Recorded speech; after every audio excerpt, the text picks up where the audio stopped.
सोलैंड 2 novel की इस episode की स्टार्टिंग में हमें नान कुई कुई को दिखाया जाता है जो कि बैम आवाज के साथ उसकी रास्ते के पत्थर को किक करती है। और वह लोग अगर बात किया जाए तो नान कुई कुई पास्ट की पूरे एक मंथ से काफी ज्यादा ही डिप्रेस हो गई थी और अभी वो यूहाओ को भी गाली देते हुए कह रही थी कि हमारे बीच में एग्रीमेंट हुई थी ना, हमें तो अभी हमारी सेक में लौटकर हिडन एरिया को एक्सप्लोर करना चाहिए था ना, लेकिन आखिरकार वो मुझे बताए बिना क्यों ऐसे ही क्लोज डोर कल्टीवेशन में चला गया। आखिरकार उसने मुझे इस बारे में क्यों नहीं बताया है? क्या वो जानबूझकर मुझे अवॉइड करने की कोशिश कर रहा है? क्या हमने ऑलरेडी भाई बनने के लिए एग्री नहीं करा था? तो आखिरकार वो क्यों मुझसे दूर जाने की कोशिश कर रहा है? आखिरकार ये लड़का इतना ज्यादा एनोइंग क्यों है?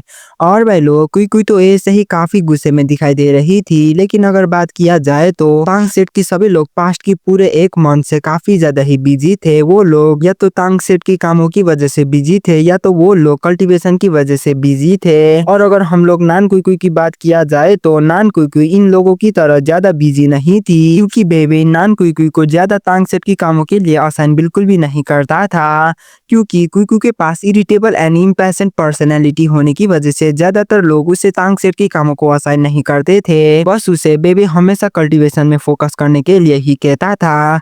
हालांकि इतना लंबे टाइम के लिए कल्टीवेट करने के बाद कुई कुई को भी काफी ज्यादा ही बोरिंग एंड फ्रस्ट्रेटिंग फील होने लगी थी और इसी वजह से नान कुई कुई खुद को काफी ज्यादा ही लोनली भी फील करने लगी थी, जो कि उसके लिए काफी ज्यादा ही अनबियरेबल पेन है। और वह लोग वैसे अगर बात किया जाए तो अभी के टाइम में नान कुई कुई आगे की तरफ कहीं पे जा रही थी, लेकिन तभी इसी मोमेंट में कोई पर्सन उसकी रास्ता को ब्लॉक करता है, जिसे देखकर कुई कुई उस पर्सन को देखे बिना काफी ज्यादा ही गुस्से में कहती है कि ओए तुम मेरे रास्ता को ऐसे क्यों ब्लॉक कर रहे हो? क्या तुम्हें मरना है? जल्दी करो और तुम मेरी आंखों के सामने से दूर हो जाओ। और वह लोग वैसे अभी नान कुई कुई पूरी तरीके से बैड मूड में दिखाई दे रही थी और तो और उसके अंदर हो यूहाओ के लिए काफी ज्यादा ही गुस्सा भरा हुआ था, इसीलिए अभी उसने उसके अंदर की सारी गुस्से को उसके आगे की पर्सन के ऊपर निकाल दी थी। और वह लोग नान कुई कुई को इतना ज्यादा गुस्से में देखकर और नान कुई कुई की इस बात को सुनकर जो पर्सन नान कुई कुई की रास्ता को ब्लॉक कर रहा था वो पर्सन उसकी जगह से थोड़ा सा भी नहीं हिलता है। वो पर्सन कुई कुई को कहता है कि अगर ऐसा ही चलता गया तो मुझे ऐसा नहीं लगता है कि तुम्हारी फ्यूचर में कभी भी शादी किसी से भी हो सकती है।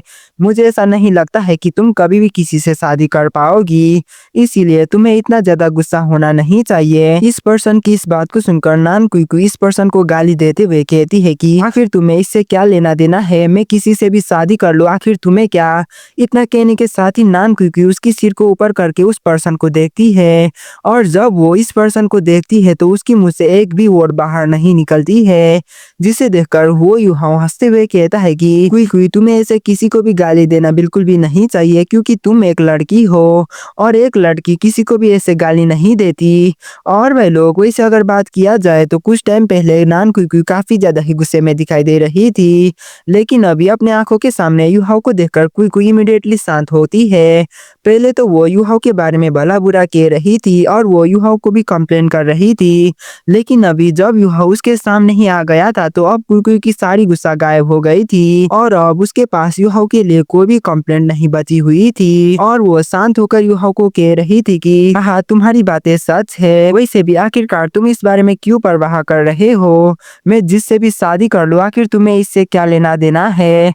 तो तुम वापस आ ही गए, मुझे तो ऐसा लगा था कि तुमने वापस आने के लिए भूल गए होंगे। जिस पर यूहाओ एक लंबे साई के बाद माफी मांगते हुए कहता है कि कुई कुई मुझे माफ करो, मुझे अब ऐसा नहीं लगा था कि ये कल्टीवेशन इतना ज्यादा लंबा होने वाली है। और वह लोग यूहाओ की अभी माफी मांगने के साथ ही कुई कुई की सारी गुस्सा तुरंत ही छूमंतर हो गई थी और वो यूहाओ को कह रही थी कि तो क्या अभी भी तुम चल रहे हो? मैं तुम्हारे पूरे एक मंथ से वेट कर रही थी। जिस पर यूहाओ भी कहता है कि बिल्कुल मैं वहां पर जाने के लिए बिल्कुल ही तैयार हूँ, तुम बताओ तो सही, मैं कभी भी चलने के लिए पूरी तरीके से तैयार हूँ। इतना कहने के साथ ही यूहाओ नान कुई कुई के तरफ बो करता है, जिसे देखकर नान कुई कुई प्राउड तरीके से कहती है कि हाँ ये अच्छा है, चलो मैं अभी के लिए तुम्हें माफी देती हूँ, क्योंकि आज की तुम्हारी ये एटीट्यूड मुझे काफी ज्यादा ही अच्छा लगा और मैं बाद में सोचूंगी कि बाद में तुम्हारे साथ क्या क्या करना है। जिस पर यूहाओ सीधा होते हुए कहता है कि चलो ठीक है, सबसे पहले हम तांग सेट में लौटते हैं और मैं सीनियर ब्रदर को रिपोर्ट करता हूँ और उसके बाद मैं तुम्हारे साथ चलूंगा। जिस पर नान कुई कुई भी यूहाओ की बातों को एक्नॉलेज करती है और वो दोनों तांग सेट में लौट जाते हैं। हालांकि कुई कुई अभी लोनलीनेस को फील बिल्कुल भी कर पा नहीं रही थी और वह लोग ये दोनों तांग सेट में लौट जाने के बाद ही यू हाउ और नान कुई कुई तुरंत ही बेबे को ढूंढने के लिए चले जाते हैं।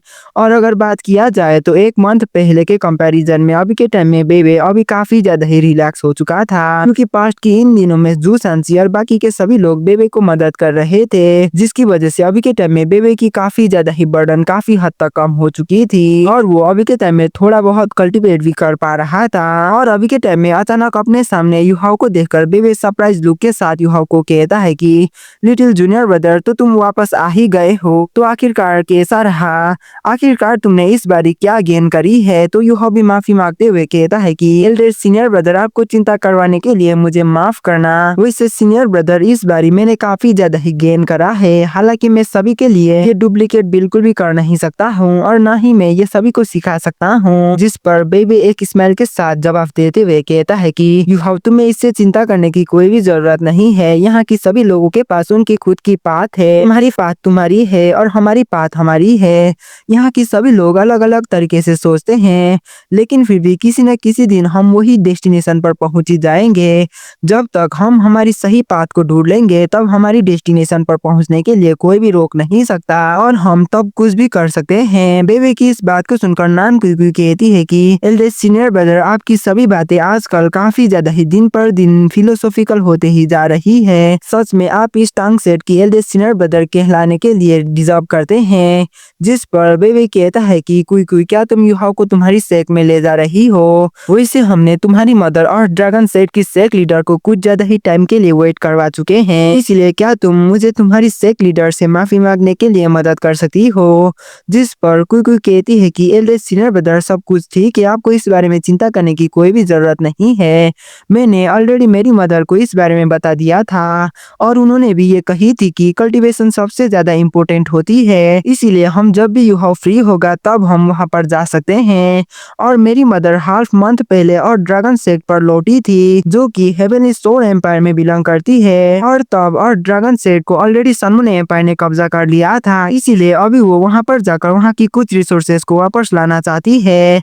और वह लोग कुई कुई की इस बात को सुनकर यूहाओ काफी ज्यादा ही शॉक्ड होकर बेबे को सवाल करते हुए पूछता है कि सीनियर ब्रदर बेबे, आखिरकार अभी वार की सिचुएशन क्या है, आखिरकार अभी के टाइम में वार कैसे चल रही है? और वह लोग, और अगर बात किया जाए तो यूहाओ पूरे एक मंथ से कल्टीवेट कर रहा था, इसीलिए उसे बाहर की कोई भी सिचुएशन के बारे में पता नहीं था। वैसे भी पूरे एक मंथ की टाइम काफी ज्यादा ही लंबे होती है, इसीलिए इतना लंबे टाइम के अंदर सिचुएशन कभी भी किसी भी मोमेंट पर चेंज हो सकती है। फिर बेबे यूहाओ को जवाब देते हुए कहता है कि लिटिल जूनियर ब्रदर, तुम चिंता मत करो, अभी की हमारी सिचुएशन रिलेटिवली स्टेबल है। जब से तुमने स्टालो एम्पायर को मदद करे थे, तब से वहाँ की और यहाँ की सिचुएशन काफी ज्यादा ही स्टेबल है। वैसे तो अभी भी सनमून एम्पायर दूसरे एम्पायर की जमीन को कब्जा कर रहे हैं, लेकिन फिर भी उनकी ये स्पीड काफी ज्यादा ही स्लो हो चुकी है, जिसकी वजह से हमें कुछ टाइम मिली है। बेबे की इस बात को सुनकर यूहाओ लंबे साय के बाद रिलीफ को महसूस करता है और वह लोग अभी देखकर ऐसा लगता है कि स्टालो एम्पायर अभी रीजनेबल तरीके से इफेक्टिव हो चुकी है। और वह लोग, वैसे अगर बात किया जाए तो अल्टीमेट डोलो काफी ज्यादा ही स्ट्रांग होती है, इसीलिए अगर कोई अल्टीमेट डोलो चाहते हैं तो वो लोग इजीली बैटलफील्ड की सिचुएशन को काफी आसानी के साथ में कंट्रोल कर सकते हैं। फिर वे यूहाओ को कहता है कि वैसे तो अब तुम शायद सनमून एम्पायर की ऑफिशियल मेन फोर्स के साथ नहीं मिलोगे, लेकिन फिर भी तुम्हें सावधान होना होगा और एक बारी उस मिस्टीरियस एरिया को सर्च करने के बाद तुम्हें अर्थ ड्रैगन सेट की सेक लीडर को यहाँ पर सेरेक सिटी में लौटने के लिए मदद करना है। और फुई, तुम यूहाओ के साथ ज्यादा अनरीजनेबल और प्लेफुल मत बनना, तुम समझ गई ना, नहीं तो मैं तुम्हें बाद में तुम्हारे ऊपर कुछ रिस्ट्रिक्शन लगा दूंगा। जिस पर कुई कहती है कि एल्डर सीनियर ब्रदर, मैं समझ गई हूँ, वैसे भी क्या आपको ये पता नहीं है कि मैं कितना ज्यादा प्यारी और ओबीडियंट लड़की हूँ? तो वे भी हंसते हुए कहता है कि तुम वो भी प्यारी और ओबीडियंट लड़की, हे भगवान हम पे दया करो, चलो छोड़ो, अब जाकर तुम अपने सामान को पैक करो और यहाँ से चले जाने के लिए तैयार हो जाओ। जिस पर कुई भी पीछे मुड़कर एक्साइटेड तरीके से चली जाती है। वैसे भी नान कुई कब से तांग सेट से बाहर जाना चाहती थी और अभी बाल उसे एक मौका मिला था। और वह लोग कुई के ऐसे ही चले जाने के बाद बेबे यूहाओ को कहता है कि यूहाओ, जब तुम हेवनली सोल एम्पायर में जा रहे होंगे तो अगर पॉसिबल रहा तो क्या तुम मेरे लिए ब्लू सिल्वर एम्पायर को ढूंढने की कोशिश कर सकते हो? जिस पर यूहाओ तुरंत ही मान जाता है और वो कहता है कि एल्डेस्ट सीनियर ब्रदर, तो क्या आपको ब्लू सिल्वर एम्पायर के रिगार्डिंग कुछ सॉलिड लीड्स मिली है, जिस पर वे जवाब देते हुए कहता है कि नहीं, मेरे पास ब्लू सिल्वर एम्पर से रिलेटेड कोई भी सॉलिड लीड नहीं है। वैसे तो ग्रेट स्टारो फॉरेस्ट की कुछ सोल बीच ने ऑलरेडी ये मेंशन करा था कि उन लोगों ने ब्लू सिल्वर एम्पर को हेवनली सोल एम्पायर में एक बारी के लिए देखे थे, लेकिन फिर भी हमारे पास इससे रिलेटेड प्रिसाइज सॉलिड लीड नहीं है। और हाँ, अगर तुम्हारे पास समय रहा तो तुम एक और बारी के लिए सनसेटिंग फॉरेस्ट में भी जा सकते हो। मैंने ऑलरेडी वहाँ पर big food and little food को छोड़कर आया हूँ और मुझे ये पता नहीं है कि आखिरकार वो दोनों अभी वहाँ पर क्या कर रहे होंगे। और भाई लोग, मैं आप सभी लोगों को पहले ही बता देता हूँ कि ये big food and little food उन्हीं दो छोटे डार्क गोल्डन टेरर बियर्स की नाम है, जिसको वांग क्यूअर और यूहाओ ने मिलकर रेस्क्यू करा था। और भाई लोग, अभी जब यूहाओ इन दो छोटे बियर्स को याद करता है तो वो वांग क्यूअर की सैक्रिफाइस के बारे में भी याद करता है और वो थोड़ा सा उदास होता है। फिर यूहाओ बेबे को कहता है कि एल्डेस्ट सीनियर ब्रदर, मैं जाकर एक बारी के लिए देखता हूँ। फिर बेबे भी कहता है कि अरे हाँ यूहाओ, मैंने सुना था कि तांग उटोंग जब तुम मेडिटेट कर रहे थे तो तब वो तुम्हें देखने के लिए काफी बार आती थी, इसीलिए तो क्या तुम जागने के बाद उससे मिलकर आए हो। बेबे की इस बात को सुनकर यूहाओ की माइंड में तांग उटोंग की फिगर अपीयर होती है और वो बेबे को जवाब देते हुए कहता है कि एल्डेस्ट सीनियर ब्रदर, मैं ऑलरेडी तांग उटोंग से मिलकर आ चुका हूँ। और वह लोग, यूहाओ की इस बात को सुनकर बेबे यूहाओ को कुछ कहने की कोशिश करता है, लेकिन एंड में जाकर वो यूहाओ को कुछ भी कह नहीं पाता। बस वो यूहाओ को एक स्माइल के साथ नॉर्मली कहता है कि तो फिर ठीक है लिटिल जूनियर ब्रदर, रास्ते में तुम सावधान रहना और जितना हो सके उतना जल्दी तुम यहाँ पर वापस लौट जाना। अगर तुम्हें ब्लू सिल्वर एम्पर के बारे में पता नहीं चला तो भी ठीक है, तुम उस बारे में भूल जाओ। जिस पर यूहाओ भी हाँ करता है। और वह लोग, अगर बात किया जाए तो इस दुनिया में यूहाओ अकेला था, इसलिए यहाँ पर उसे कुछ भी चीजें को पैक करने की कोई भी जरूरत नहीं थी। इसीलिए नेक्स्ट मॉर्निंग सभी बंदोबस्त करने के बाद यूहाओ उसकी सभी कंपेनियन को गुड बाय करता है और वो उसके बाद टीचर जुआन जीवन के पास चले जाता है उनसे मिलने के लिए। जिसके नेक्स्ट मॉर्निंग के बाद यूहाओ और नानकुई वो दोनों तांग सेट से सीधे हेवनली सोल एम्पायर की तरफ चले जाते हैं, जहाँ पर अर्थ ड्रैगन सेट लोकेटेड था। और वह लोग, अगर आप सभी लोग चैनल पे पहली बार आए हैं तो प्लीज चैनल को सब्सक्राइब कर देना। चलो इसी के साथ मिलते हैं अगली वीडियो में, तब तक ले बाय बाय, क्योंकि हमारी ये वीडियो हो चुकी है खत्म।